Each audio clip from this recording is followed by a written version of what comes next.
একটা বাটি ভর্তি চিনি আর একটি বাটিতে হিরে দুটো পাশাপাশি রাখা হলো। কিছু পিঁপড়ে চিনি নিয়ে চলে গেল। তারা হীরের দিকে ফিরেও তাকালো না। তাতে কি হিরে রাগ করলো, না চিনির মতন হতে চাইল? তারা ছিল পিঁপড়ে, সে হিরে চেনেনি, তার চিনিটাই পছন্দ ছিল। ঠিক তেমনই আমাদের চারপাশে কিছু মানুষ থাকে, যতটা প্রাপ্য সম্মান তোমার ততটা কিন্তু তাদের কাছে পায় না। তার জন্য মন খারাপ করবে? কারণ তারা পিঁপড়ে, তারা হিরেদের বোঝে না, তারা চিনি বোঝে। তাই নিজেকে চিনি হবার দরকার নেই। এমন কেউ আছে যারা হিরে চেনে আর চিনিকেও চেনে।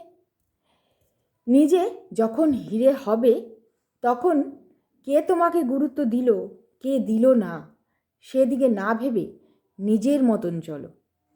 সঠিক জায়গায় এলেই তোমার মূল্য ঠিক পেয়ে যাবে।